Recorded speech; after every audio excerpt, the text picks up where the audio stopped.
I mean, I think from the beginning, there was this little voice in my head that was like, Rigel, what if this was a business? Like, could you actually make money doing this? And like, I had no idea how you could actually make money doing this, just hanging out with musicians and making music. Like, how awesome would that be? But I was afraid to do it because I thought as soon as I start charging money, everyone's going to leave and I have to start from scratch. And I brought it up with my therapist. And he was like, why don't you just ask them? I love it. It's such a simple answer. It's like, okay, like it can't be that simple, can it be? But, yeah. but it is. On this week's episode of Establishing Your Empire, I host Rigel Thurston. Rigel is a professional musician and founder of 100 Days of Songwriting, which helps songwriters get into the habit of writing daily. We met over Zoom to chat about how Rigel turned his idea of keeping himself accountable to developing a motivational and inspirational community into a business. We also cover in detail how to create professional virtual concerts and how they become more than just you playing music. You're listening to the Establishing Your Empire show, a podcast that inspires entrepreneurs, creatives, and future business owners to pursue their passions, grow their organizations, and build their empire. My name is Daran Herrman, and creatively, I'm best known for my photography.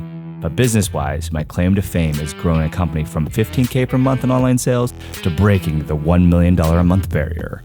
And I'm sitting down with interesting people to talk about their process, the lessons they've learned, and how they have established their empires.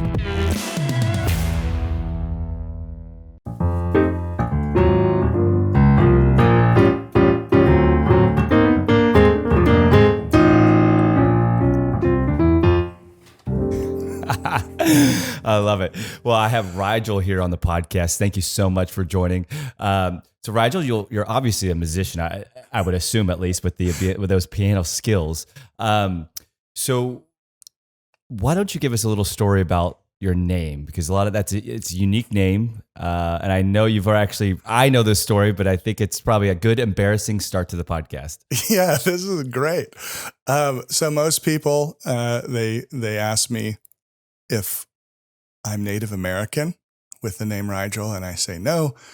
My parents were hippies, and I ask them if they want the 12-second story, and they usually say yes. So my parents, they are from the San Francisco Bay Area, and they had a daughter named Meadow. And when Meadow was 2 years old, they thought, this is a great time in life to build a boat and sail it across the ocean. And so they built a boat from scratch in their front yard and launched off into the Pacific Ocean with their 2-year-old and sailed to Hawaii. And the way you get to Hawaii, the way you navigate, they didn't have GPSs back then. They have the stars, and you navigate by Rigel star. Rigel star is a left foot in the Orion constellation for the astronomy nerds out there. And by the time they got there, I was no longer a twinkle in the eye. Okay. My mother was pregnant with me, and so you're named after a star. That's actually, that's pretty cool. It is. So yeah, but yeah, sailing across the ocean with a toddler, that might be interesting in general, but look, they did it, and it might not be worse than quarantine with a toddler. And Rigel, you do have you have some kids, right? Yes, I have a 4-year-old. Oh, wow. His name is Ozzy, and he's and Ozzy's a musician as well, right? Of course, he is a musician, an artist. He loves to draw trains. I think he kind of errs on the art. Yeah. So we have Rigel today. One of the things. So Rigel and I met because you had kind of this constant gig at Trulux, right? For like 10 years now. Is that about right? Yeah. And I was there with another friend who's a photographer. He's a humanitarian photographer, travels all over the world. And we're just like, man, this is really good music. So we chatted and all that. And then one of the things I want to get to, probably we can jump in right away, is, Rigel, you're part of this, you created or a part of, maybe give us a story, but you have this 100 Days of Songwriting. So maybe give us a little background on what that is and Yeah. what that means, right? Yeah. Well, I've been playing covers most of like all my life, and jazz standards, pop, rock, a little bit of everything. But I knew that if I was ever going to be more than just a cover musician, I had to start writing my own songs. And I took like every online course I could find. And the thing about the courses is it creates a community while you're in the course, and there's this energy that happens. But as soon as the course is over, it's like everything dissipates. And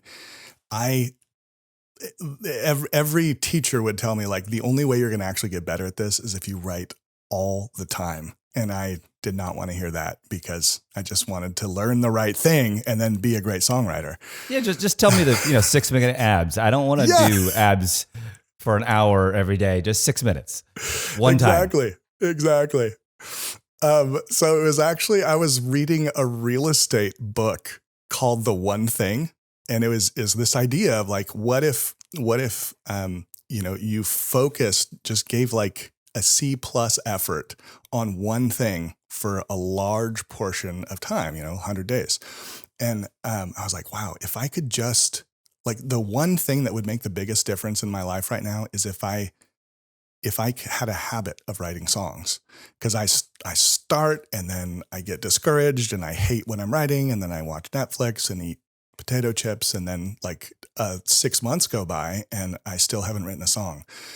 So I started this group called 100 Days of Songwriting, just with like a ragtag group of people I conned into this, and I did it, and How did that first like week, month go? Right, like were they all excited with you, or like how'd that start? Yeah, well, it's everyone. I mean, this is the way it's been. I'm on my 7th one right now, and it's always like the first 2 weeks, everyone is just all in and super excited, and then it kind of trickles off, and you have like the gung ho people are still hanging on, doing it every day, and I have this little chart. This was my first one, and you'll notice like the first 3 weeks, it's just like crushing it. And then one little life event happened, and it's just like, I love that data there. That actually is pretty fantastic. Yeah. So was that common for other people, you think, too? Yeah, for sure. But the thing is at the end of my first 100 days, even with my, amazing start and then trickling through to the end, I had like 2 songs that I liked. And I was like, you know what? I can play. I had no songs. I went from no songs to like, yeah, I could, if someone asked me if I write a song, like I have a song. Right. Which is amazing. Yeah. And 0 to 2, like that's the hardest, I think. Like going from, 15 to 20 is way easier to 0 to 2. Oh, yeah. So there's a lot of parallels here to other creative industries, or maybe in any industry, really, starting a business, being a photographer, just getting that start and the ritual. So you had a lot of different things there. So why don't you, I know, and I want to come back to kind of the class itself, but why don't you talk about like some of your rituals daily, right? So if you're doing this 100 days of songwriting, like what's a day look like for you? So the typical good day is I wake up at about 5 or 5:30, and I do some breathing exercises, and then I put on my shoes and go for a walk and maybe a jog. Depending on how you're feeling. Yeah.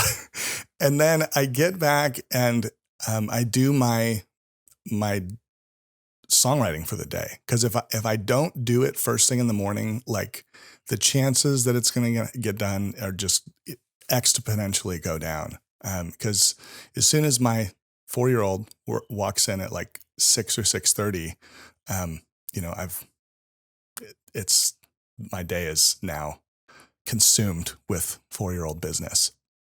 So that's interesting that you kind of don't let your kid start the day for you. You're starting the day on your own terms. Yeah. Which I think a lot of people, I mean, it's a tough time. Look, you're waking up really early, like, Yeah. and you're doing this. I mean, but that is, I think, something interesting.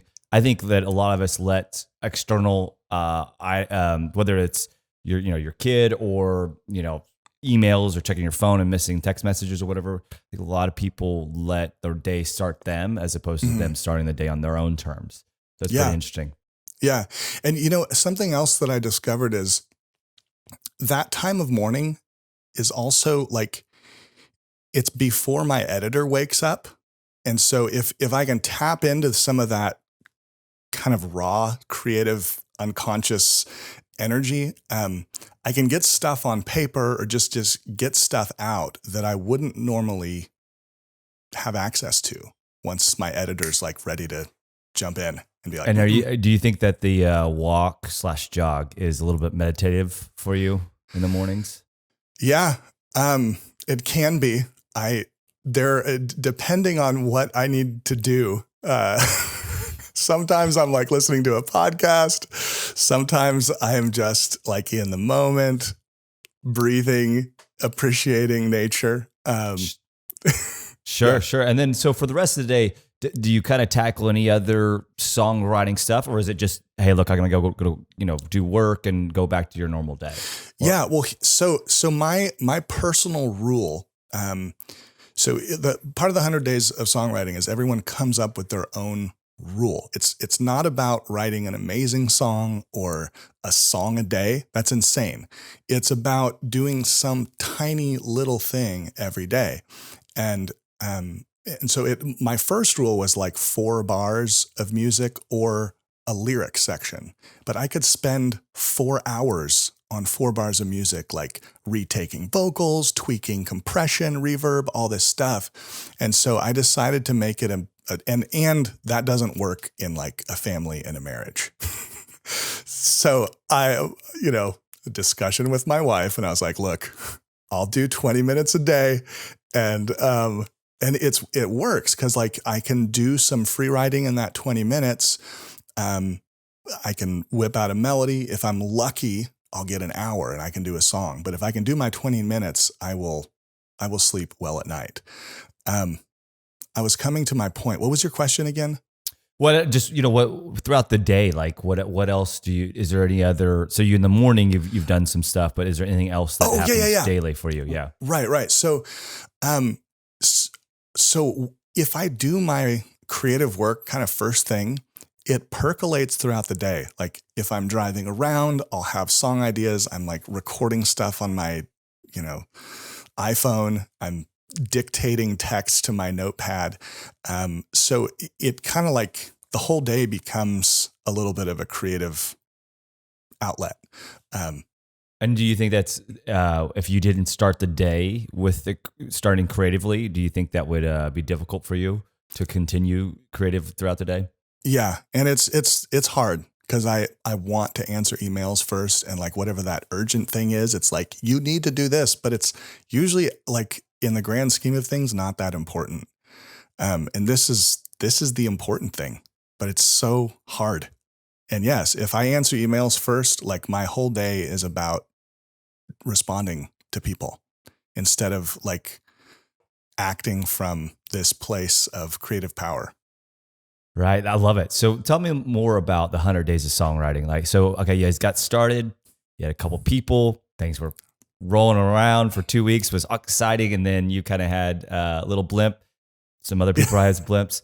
So maybe I kind of still like to hear about the first couple of them. Like, how did those go, and because it's obviously much bigger now. So like, how did it go those first couple of times? Well, so I mean,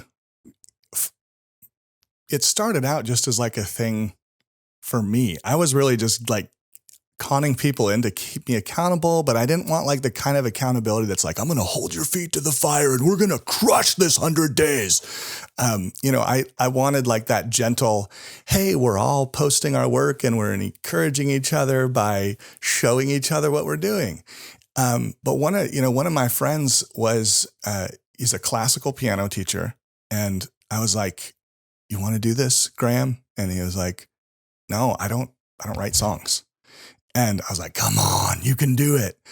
And like halfway through, he started out writing like sheet music by hand. And then he'd write these little like operatic like skits that were like kind of funny, and he'd post them, and then he had someone singing them and he'd play them. And then someone found a librettist found his YouTube channel and was like, hey, can you write the music for my next opera? Whoa. Yeah. And so like amazing. the next 100 days he worked on an opera. So what kind of struck me is like, this is not just making impact on my life. Like there's something here. Like I stumbled upon something that's like getting people excited and transforming their lives. But I mean, that first 100 days, like there were a lot of life events that were just totally derailing me. But I'd come back and I'd be like, you know what? I'm going to do my little bit today. Yeah. And so how often you guys meet? Like, is it, Yeah. or is it like daily, weekly, monthly? Like what happens? How does that happen? Because I think that check-in process is very powerful. And I think like, personal trainers have figured this out. Like, hey, look, you just have to look at me every once in a while and you're going to work out, because you're not going to want to say that you didn't work out, right? Or whatever. Yeah. Or you don't want to not show up, right? Well, that's an interesting. I need to think about incorporating that part of it. But so it started out as a blog. Like I would post the day, and people would kind of like post a link on the blog, and it was super cumbersome and useless. And so it really didn't work. It was kind of like a blog and an email reminder, and we didn't really check in that much. We maybe met a couple times through the first 100 days. And then I moved it to Facebook because it just has like the bones for sharing, and created a private Facebook group. And we did that for a couple years on Facebook, and people would post their daily work, unfinished clips or little writings, or like, hey, I thought about writing today, but like I just didn't get to it. So the idea is to actually post every day. And then, but it was a safe place. Yeah, right? it was a safe place. And what's interesting there is, I think creatives have a tough time sharing, the problem with perfection. We'll actually not finish something because we don't think it's perfect, or we'll like drop it or not share it ever. Like I have stuff that is completed stuff that I never posted. I spent, 80 hours on, and you just like shelf it. Right. Oh my God. Yeah. And I also think that not only accountability there, that they were probably getting more comfortable with even showing other people their work. Yeah. Well, and something that I enforced really early on was, when we're doing the 100 days, absolutely no critiquing is allowed. Which is, it's a little bit of a cognitive dissonance for musicians, because I want people to tell me that I'm awesome. But I don't want people to tell me that I suck, or, or I don't want the critique. But I also want to get better, and you have to have critiques to get better. But the thing is the inner creator and the inner editor don't dance well. And, I needed to create that safe space for the creator. I needed to kind of like shelve the editor, and create a structured process for critiquing and that sort of thing. But for this like incubator, just getting the juices flowing phase, I needed to have like a totally safe space. And I think it attracted a lot of people to the group, because they were like, oh, this isn't a competition. I'm not going to be, criticized. My personhood isn't going to be like crushed by sharing something. And again, to go to the gym mentality, like, you don't need to go to the gym to be the best lifter, right? You're just going to get better, you versus you, like, and also just to literally log hours. Like, I just need to put some time in because I'm gonna get better just because that's the way it works, right? Yeah. I might not become the best. Like, literally, I might figure out that maybe it's not for me, But at least I could have something. At least I could give it a good shot, right? Where I actually tried for 100 days in a row. So, how often does somebody come back? Do they do multiple times in a row? Are they one and done? Like, what's that like? Yeah. We have, most of that original group still is connected to the group somehow. So some of them have kind of gone off, or they'll go off and maybe come back. But it's a community. It's not just about the 100 days. It's like once I make it through the 100 days with someone, like, we have kind of a bond, because we've like, this is brutal. A third of the year. A third of the year. You're talking every day. Yeah. And it's not just like, it's hard work. It's like emotional turmoil to be creative in front of other people. And so, like, when you have this group of people that are doing that together, it's like going to war together. It's like a battle with yourself. Yeah, I can see that completely. All right. So when did you move it? Okay. So I went to the website. Yeah. When we first met, and I went to the website that, like yesterday and this morning. So it's obviously changed even in that period of time. So when did you sit there and said, okay, you obviously knew you had something, but how did you change it from just like a Facebook group, like, let's hang out together, to, I guess you would call it a business, like to an organization, right? So how did that change, and why also? I think from the beginning, there was this little voice in my head that was like, Rigel, what if this was a business? Like, could you actually make money doing this? And like, I had no idea how you could actually make money doing this, just hanging out with musicians and making music. Like, how awesome would that be? I was afraid to do it, because I thought, as soon as I start charging money, everyone's going to leave and I have to start from scratch. And I brought it up with my therapist, and he was like, why don't you just ask them? I love it. It's such a simple answer. It's like, okay, like, it can't be that simple, can it be? But it is. Like, literally, if somebody wants to start a business, one of my first things that I say, go talk to 100 people, see what they say. Yeah. Would they buy it? You know, like, would they use this service? Like, they're like, well, no. And then they start getting the weeds. I'm like, no, literally just see. Yeah. Ask. Yeah. So there were kind of a few things leading up to this moment of asking them that was kind of starting to convince me that more and more that I'm onto something. I just don't know how to package it. So like, one of my, I took a Berkeley online course, 4 or 5 years ago. It's like a huge songwriting school, like top, right? And the professor was like, Rigel, I love what you're doing. Like, if you want to use me in any way, like, I'm happy to do workshops for the group, song critiques. And so we started meeting on Zoom, every month or two or something like that, just as a group. And Shane would do a workshop, or he would do a song critique. And so that little piece was telling me, like, okay, someone who actually does this and knows what they're talking about, isn't just like playing in a sandbox, thinks that what I'm doing is valuable. Like, that spoke a lot to me. But what really pushed me over the edge was I put out a Facebook ad, and it started converting people to email addresses. I've done Facebook ads for my own music, and it's like freaking impossible to get an email address. Like, what can I give you? And they're like, if you're giving away music, like you're trying to sell me something, I do not trust you. Right. Yeah.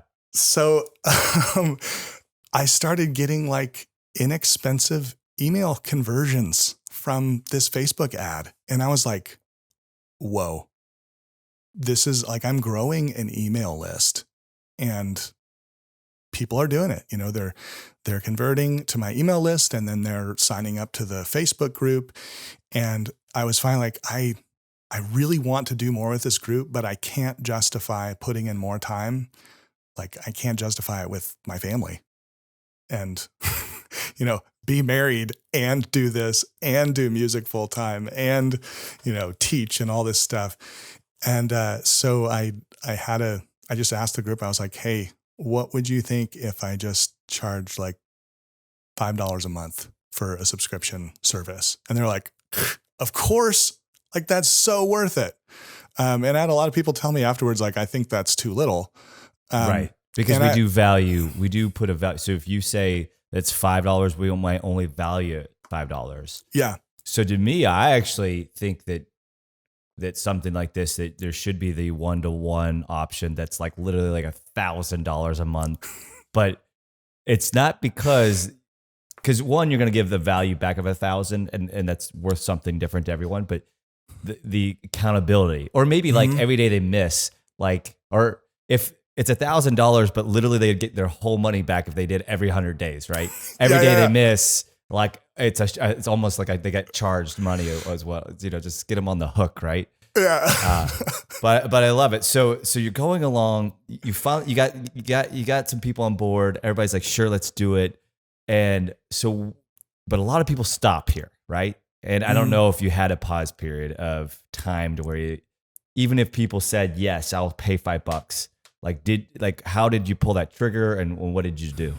Well, so I had to create an alternative to Facebook because Facebook doesn't do music sharing well. It's great for video, but not every musician, like in this, when you're going through the weeds of like being creative and like you just barely have time to do the work for the day. And then you have to like put your face on the video. And I'm feeling like bloated and I don't, you know, like it's just, that's just one more barrier that's going to keep you from doing this. And so I wanted to create an alternative, a place where you could just do, you know, a recording on your phone and post it right from your phone onto the forum. And so I created a website using WordPress, which is just, you know, you can download a bunch of plugins and I actually paid for, you know, so now I'm like paying for real things. Like I'm paying for hosting and I'm paying for these plugins that are, you know, it's real money. I'm paying for the email system and everything, the tech stack, you know, it starts adding up. And I was like, there's a certain number of people I have to be able to actually just float the tech stack. And that's not even paying the operator, me. Right. But I got probably, I made the announcement. I finally got it all working and I was like, hey, I need people to test this out with me. So this next 100 days, I'm just going to basically give you membership for free. And then it'll start, you know, at $5 a month after that for all my beta testers. So, I got probably 15 beta testers. There's a handful of people they've been with me from the beginning. And I was just like, you're a forever member. Like you're a believer. You never have to pay. Yeah. And then I started siphoning some people off of the Facebook group and inviting them in with like a free month or something like that. And if it's not for them, then they can cancel. No big deal.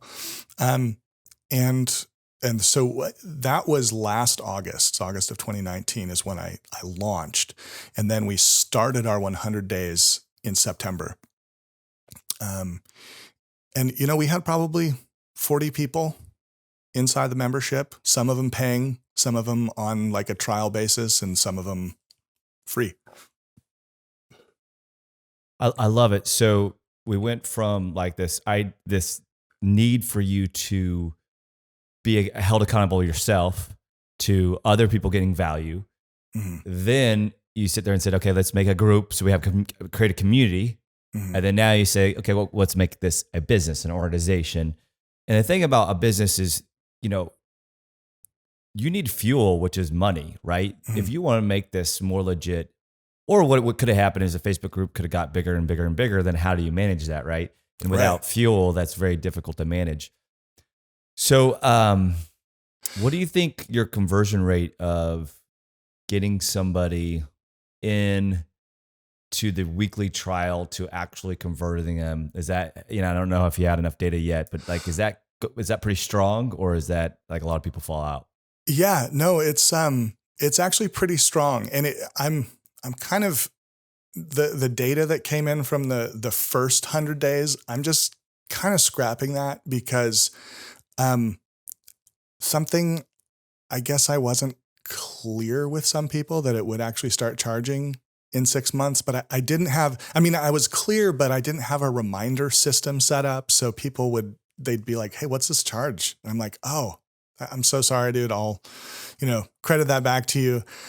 So there was a number of people that just, they didn't want to keep going. And yeah, that's going to happen too. And sometimes that, that's always funny, but e-commerce wise, we think about conversion rate, like 3% is good, right? Yeah. And obviously that'd be tough for you because, this is a higher touch, but yeah, people are going to fall out no matter what.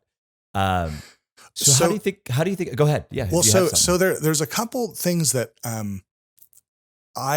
that first time, back in the fall, the first 100 days, I realized that people are paying now, and now I have to take this seriously. Like, I couldn't just be like, oh, you're not paying me. Well, I'm not, I have another life. I have to leave. I was like, this is my life. So I took it so freaking seriously. And, they were getting more than what they were paying for, in my opinion.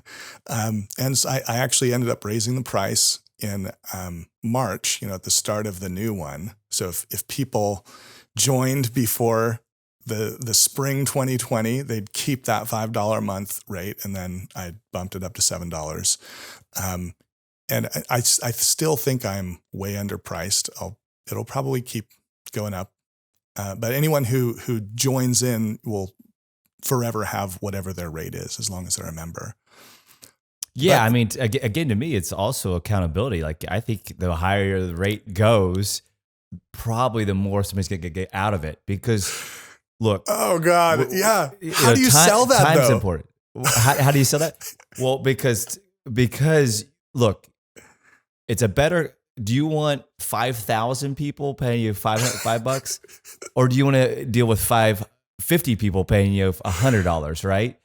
And to me, I would rather those people to be really engaged, but again, I'm not the one that has to charge, so or ask for it. It's like, trust me, just pay me more, and you're gonna do better. But there is an element of truth to that. It's just like Well, and this is also the reason why people hire consultants a lot, like me, that come in and say, this is how I see it. Like, because, you get so close to it, but it doesn't matter.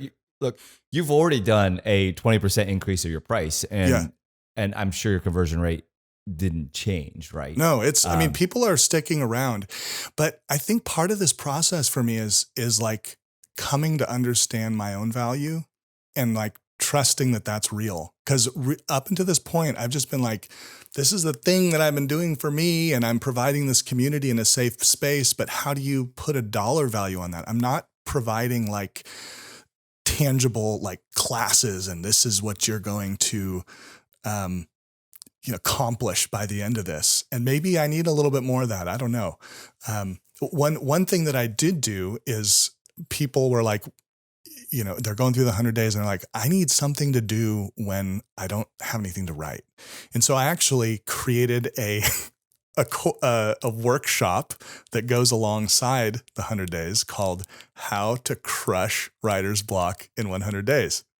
And it's just like every week I send out something. It's like an exercise that can be done in 10 minutes or 20 minutes.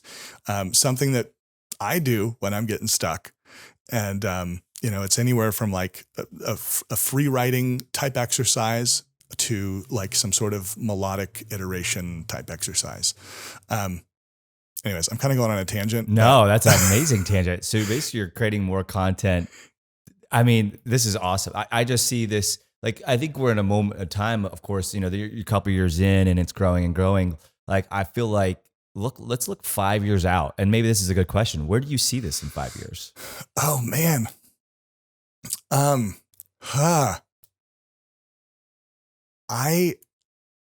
would love it if this turned into like an actual meetup where we would meet in person maybe once a year with like a big a big workshop, or I don't know, some kind of thing because we have people from all over the world.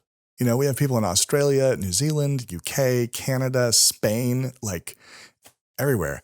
And I think it would be awesome to actually be meeting up in person, because I'm like creating these bonds with people that are deeper than a lot of bonds that I have with like my beer drinking friends, and I want to meet them.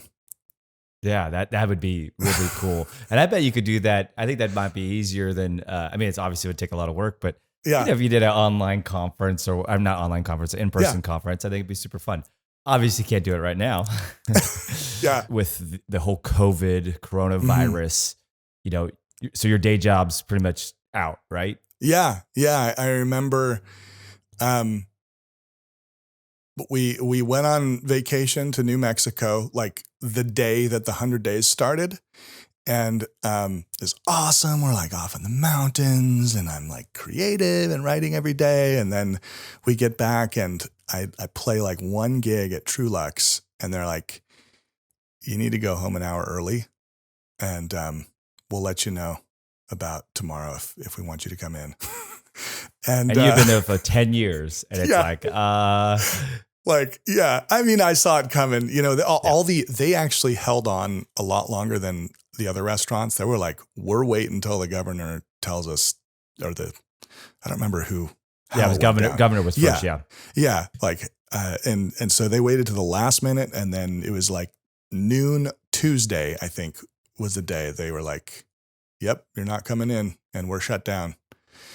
And so I had to kind of figure out, how I'm going to replace some of that income.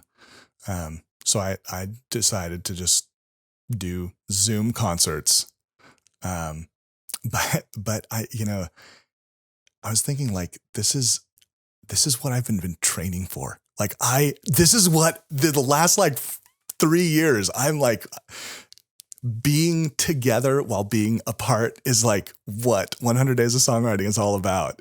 And it's super nichey, like using Zoom for music is like totally nerdy and like, but all of a sudden, like my skill set is like really valuable to people and people are like, how do you do this? And I'm like, yeah. So one of the things is I think the whole COVID thing has given you the excuse to go ahead and start doing it. Cause you might have felt a little weird doing it beforehand. And I think it'll stay around. I think people are going to keep doing these things afterwards. So I think the first question I would have is, what have you learned to make it better? Like the process of the Zoom concerts, right? Yeah. Well, because I do have a lot of musician friends. I've had some musicians on here on the podcast. So I think some people will be listening of, like what can they do to make to start, I guess would be one. And to make it better would be another question too. Yeah. Well, I think like one question to ask yourself is like, why do you want to do it? Because, I see a lot of musicians doing live streams to Facebook or Instagram, and that's awesome. I mean, if that's working for you, great. But it's a very different experience to be in a room where I can see everyone's face, they can see me, but they can also see each other. And when you're in Zoom, there's the gallery view, which allows you to like see everyone. If you're on a computer, you have this gallery view, and it's kind of incredible. And there's a point in every show where I forget that I'm on Zoom and I'm just in the flow and kind of seeing people laughing or not laughing and responding. And then there's like kids are having their own little nonverbal conversations, and it's just like entertaining.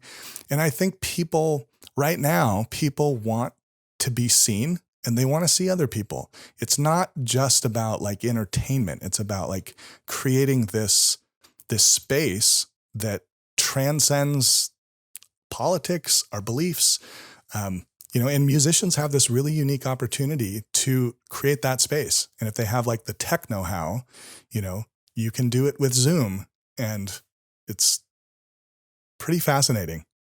What about the audio? So how do you make your audio sound professional?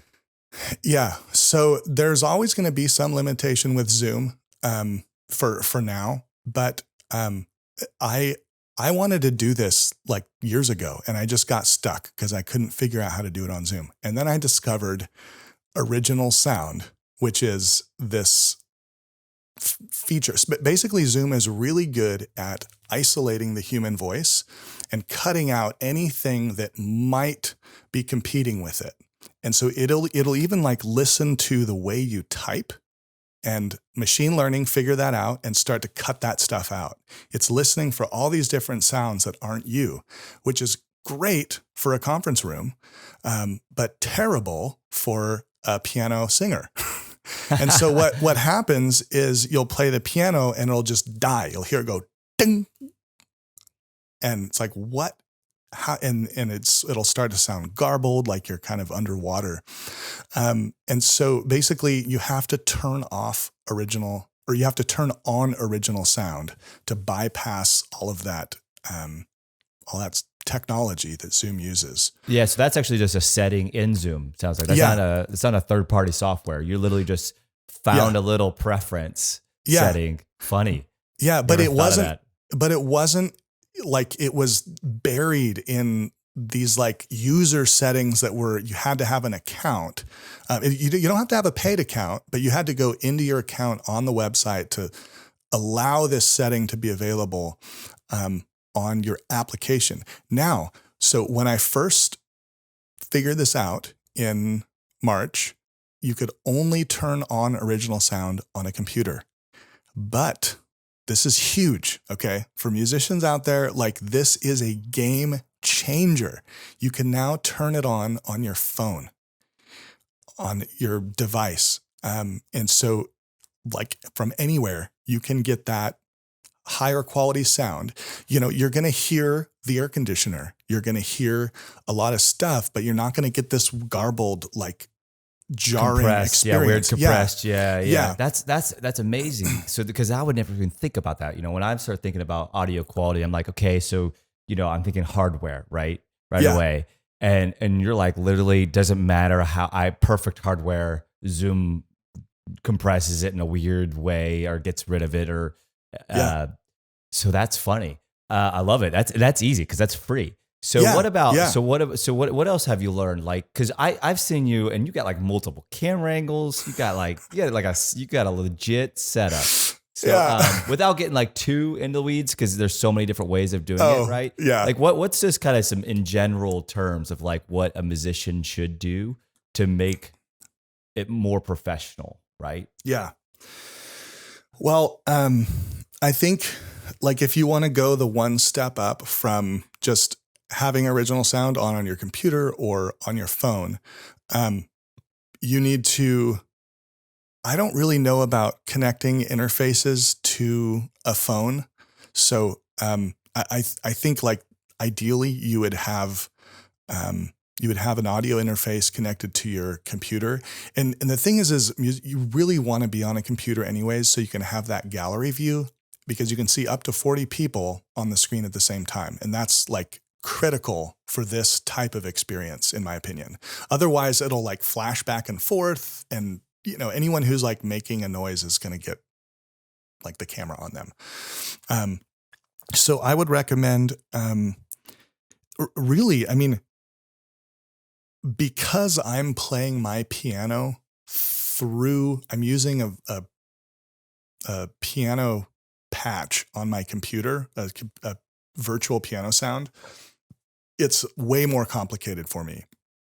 But if you just have an instrument or an acoustic piano and your voice, you can just have a couple microphones, run it into your audio interface, get the levels up, and turn on original sound, and you're going to get a much better quality sound than just like your computer microphone. Yeah, and I think actually still the best thing that you said with all that stuff was actually just, hey, turn on original sound at least, do that at least, and then computer, because it's not, in the way you explained it, it's not you providing just entertainment of, hey, I'm playing, listen to me. It's I'm playing in front of all these people and let's enjoy each other, right? So I think that's interesting about the laptop using a computer, whatever it is important. And do whatever, obviously, but I think that's super fun. So what about getting paid to do that, right? So I'm sure the first time you did it and the time you did it on last Friday or whenever your last one was probably a different experience. So what have you figured out with, because it's always weird to ask for donations, but I think that people, hey, look, you're giving me 2 hours of entertainment. Like I'm cool to pay, right? Yeah. So what have you figured out there? Well, I'm curious what people's experiences on Facebook. I just don't have anything to compare it to. So yeah, but I feel like I'm creating a valuable experience that's totally unique. It is different than just, playing something that someone's seeing on a Facebook Live feed. So my first one, I have an email list with probably, at the time it was like 380 people for my music stuff, just my music stuff. And I had a PayPal and a Venmo, and I just had those links that I included in my live stream. So there's a couple things that I'm doing. I have the Zoom room, which is the place that people can actually come to interact with me. But then I'm piping that out to my Facebook live stream, where people can then, if they want to, they can just watch there. And if they want to join in, they can click the Zoom link and join in. Just to be clear, because I think I got it. So basically, the Zoom is where it's at. That's where it's happening, where you can interact. But if you just want to be a viewership, or even just so you can use it kind of as advertising ways, it is duplicated on Facebook, but somebody can only watch. They can't, they can't be in a little box in the gallery view. They would have to join Zoom. That's interesting because you're not just saying, look, I'm not going to be on Facebook. You're saying, hey, Facebook is a secondary experience, but it's still there. It's like there's my house and then there's the front porch, and like Facebook is like the front porch. And it's actually, this is an idea that I've been using with 100 Days of Songwriting. Like when I converted to the membership, I started to think of 100 Days of Songwriting as like the Facebook group then became public. At first it was a private group. And then I was like, I need to have this intimacy gradient. This is actually an architecture term that I learned from this book that I love called Pattern Language, but it's about creating this kind of very natural human experience. Like you don't walk into your front door and like your toilet is right there. Like you have the porch, you have the front door, you have like the coat closet, then you go around the hall and then down, and like then the bathroom is like, furthest away. So it's the flow, right? Yeah. You have a flow that's great, because this is something I preach all the time to businesses. It's like your online flow should just be just like your store, your retail storefront. You don't like, you want them to naturally come through in a specific way that you can control. So it's fantastic that you've thought about that user flow a little bit here. Yeah. So yeah, and a lot of people, like they just want to hang out on Facebook. They don't want to be seen, That's a lot. That's a lot to ask from someone. And honestly, actually, the audio is way better on Facebook because I have this program that I'm using called OBS. It's like it combines video and audio, and you can pipe it off to different places. And so. And OBS is free, I believe, right? Yeah. Yes. OBS is free. It's been around exactly. for a long time. Videographers like myself have used it. It was kind of the first way to get your stuff online through your camera. Right. And it's another tech level up. Like if you're going to get in that, it's like, you're going to make some mistakes and it's going to get ugly. But, so I have a stream going out to Facebook that's actually way better because there's a 15-second delay between my stream and what comes up on Facebook. So it has all of this time to get the highest quality audio, whereas Zoom is like, bam. I mean, there is maybe there's maybe like a 16th note to like maybe a quarter note difference. I'm using music terms because I've tested this with students. Like they'll turn a metronome, I'll turn a metronome on my side and they'll try to play along with it. And it's like an eighth note, 16th note off. But that is like not much lag, it's not playing live with someone, but it's getting close. Sorry, No, I love it. I actually like the different directions, right? Because I think a lot of people could get value in other areas. Yeah. So all right.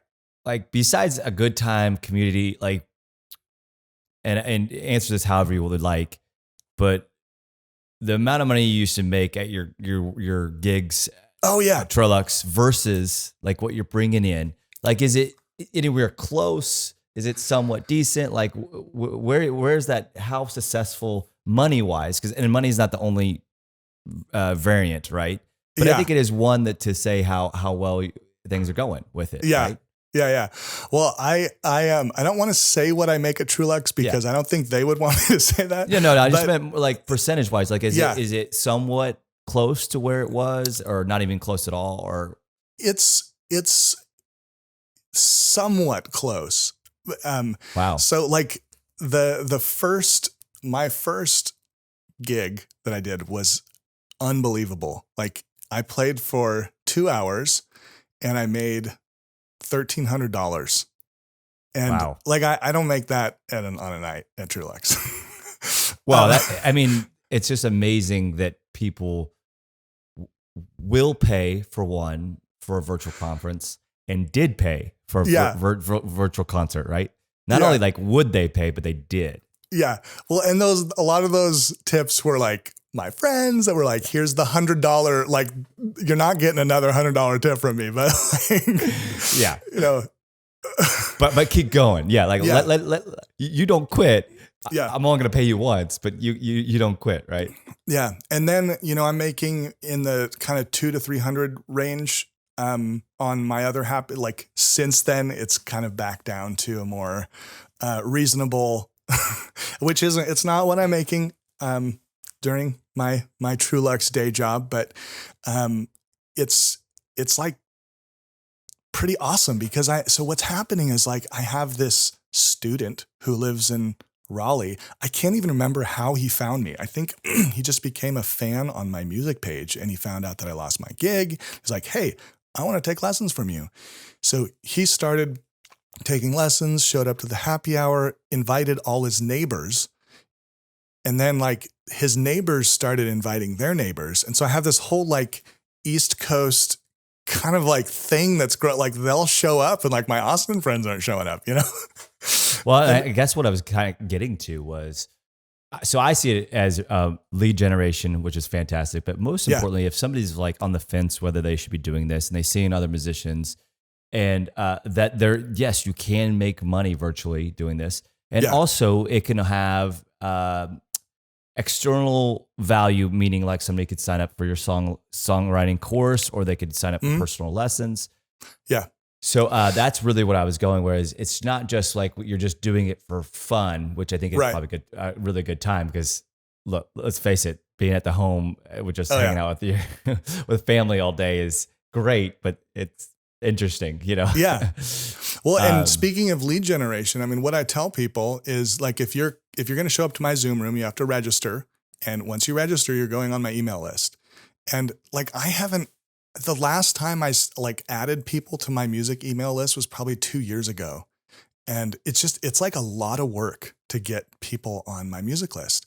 But now, like, I'm adding people, every week I'm adding people, and I have my happy hour on Fridays and my kids' concert on Tuesdays. And I'm like, my list is growing, and yeah, it's awesome. That's a lot of fun. So what about a more personal question? Like, what would you tell your 16-year-old self, right? If you could give yourself some advice.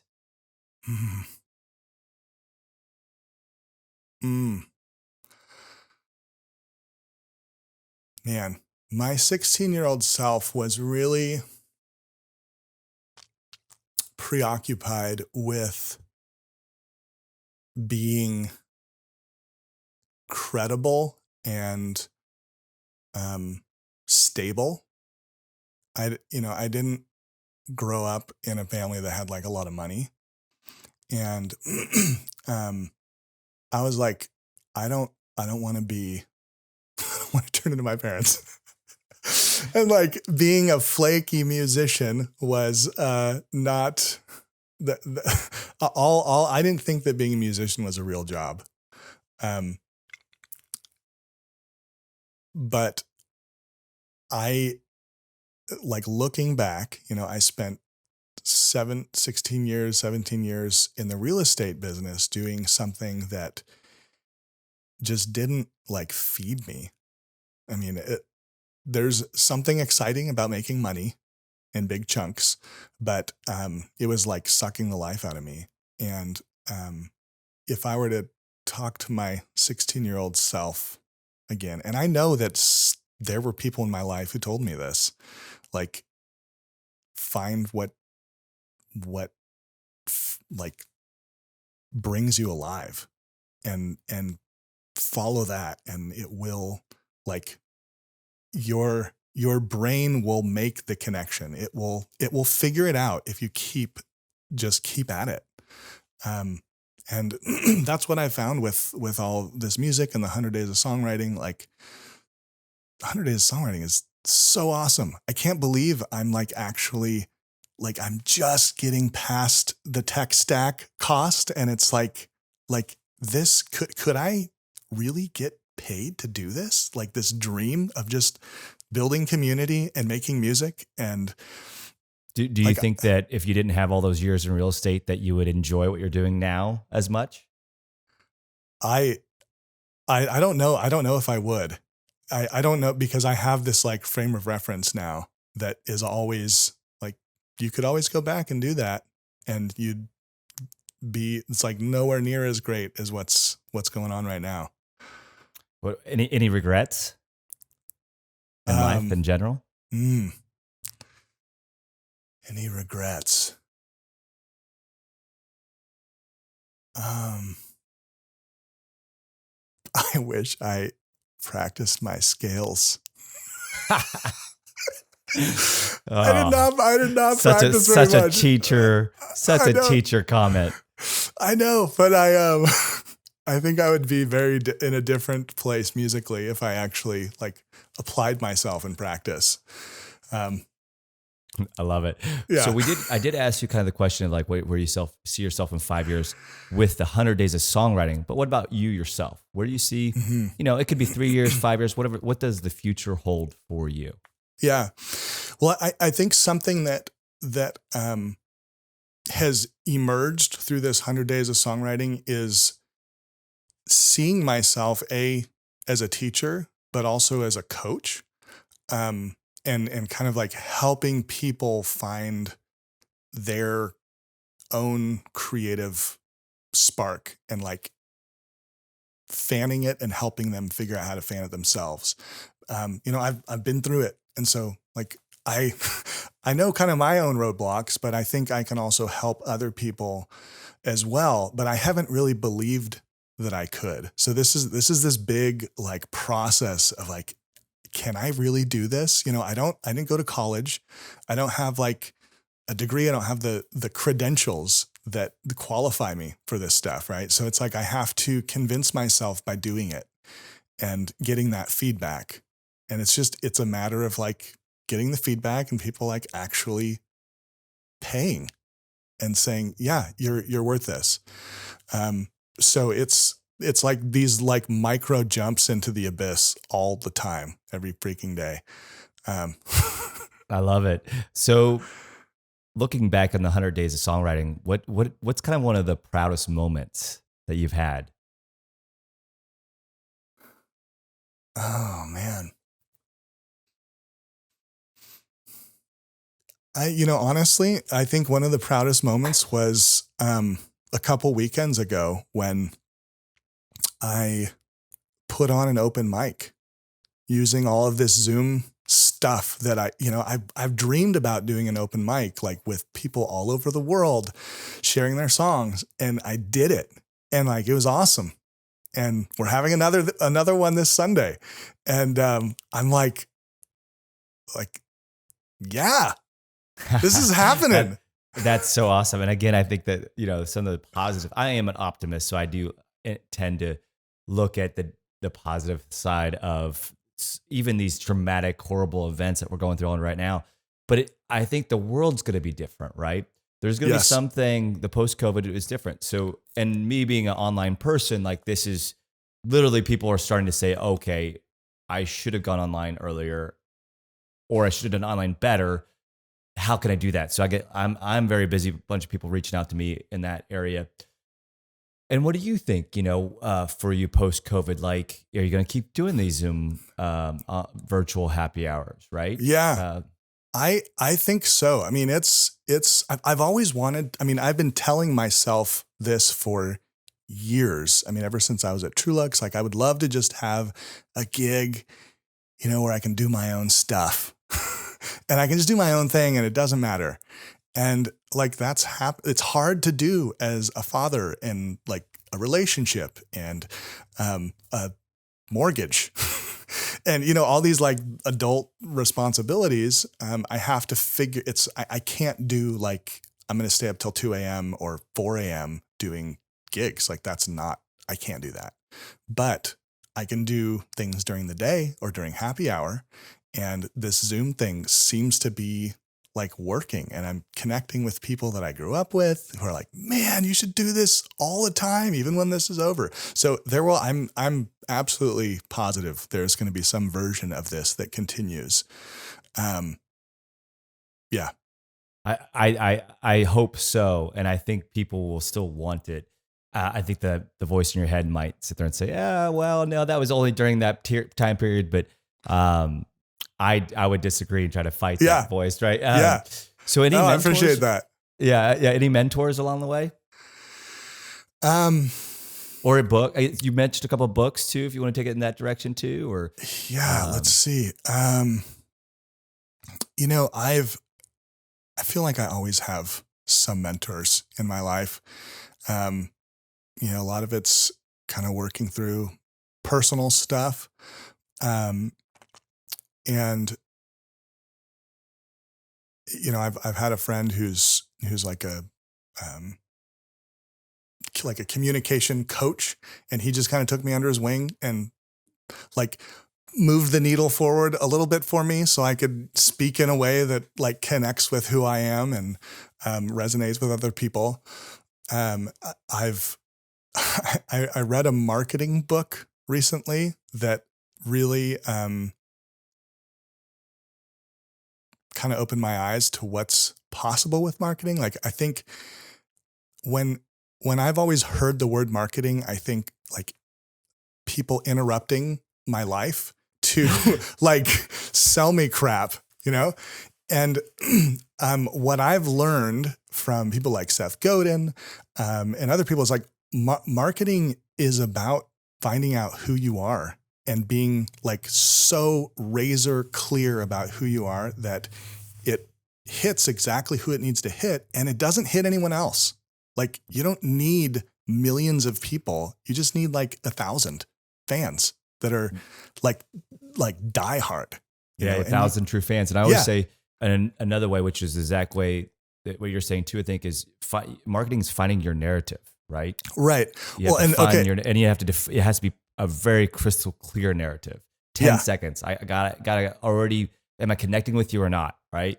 And it's okay to not connect with somebody, because if you're general and you want to connect with everyone, nobody's going to care. Yeah. Yeah. So speaking of narrative, the book that I was going to recommend it's called Story Brand by Donald Miller.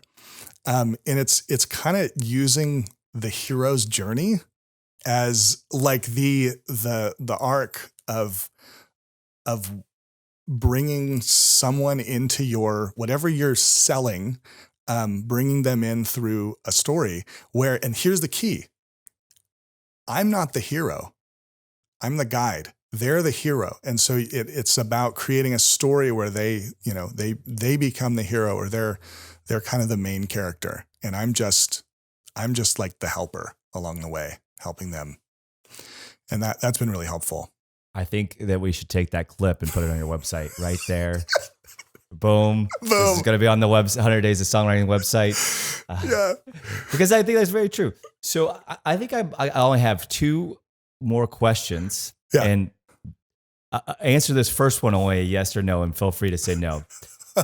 After you answer the next question after this, will you play us an outro song? But maybe like a song, not just a ditty. So it's up to you. I don't know if you've done voice warm-ups and stuff, so I apologize for putting you on the spot. Mm-hmm. But so my last question, and I end every podcast this way, is how would you like to be remembered?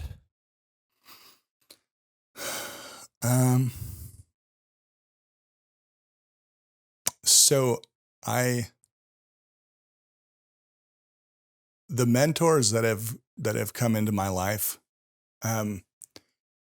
like they've changed my life after I meet them. I'm a different person. I see the world in a different way.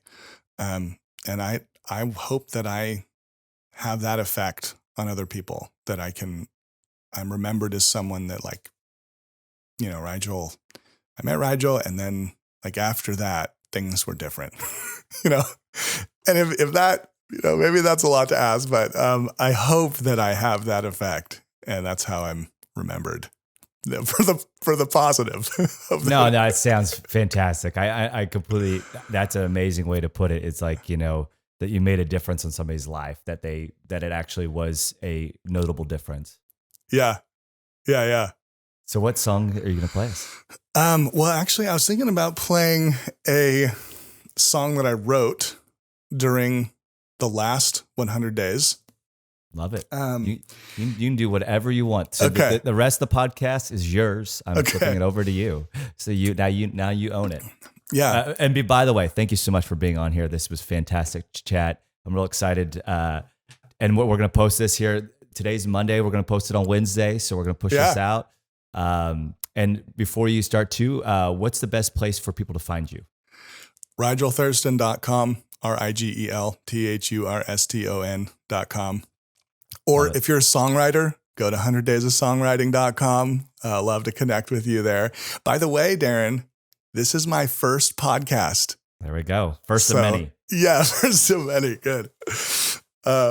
So I wrote this during the last 100 days in the fall of 2019. And it's kind of personal. Like I was, getting in touch with my inner child, and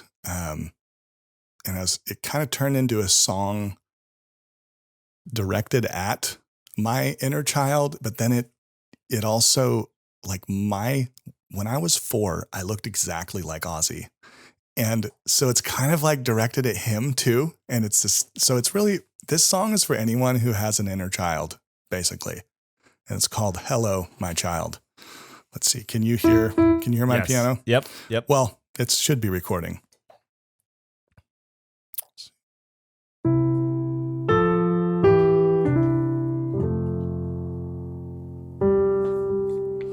Hello, my child.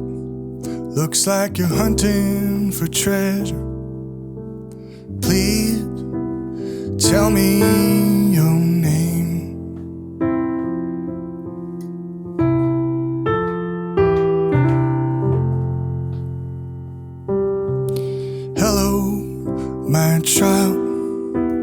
salt on your face. Your hair is windswept and frayed. Have courage, my child, know your true north. Have faith when the waves hide the shore. Hold on tight to that sheet and tiller, 'cause I have been there before. Anything you want, you can have. The knowledge, the influence and friends, and each piece of gold that fills your chest is scattered across the land.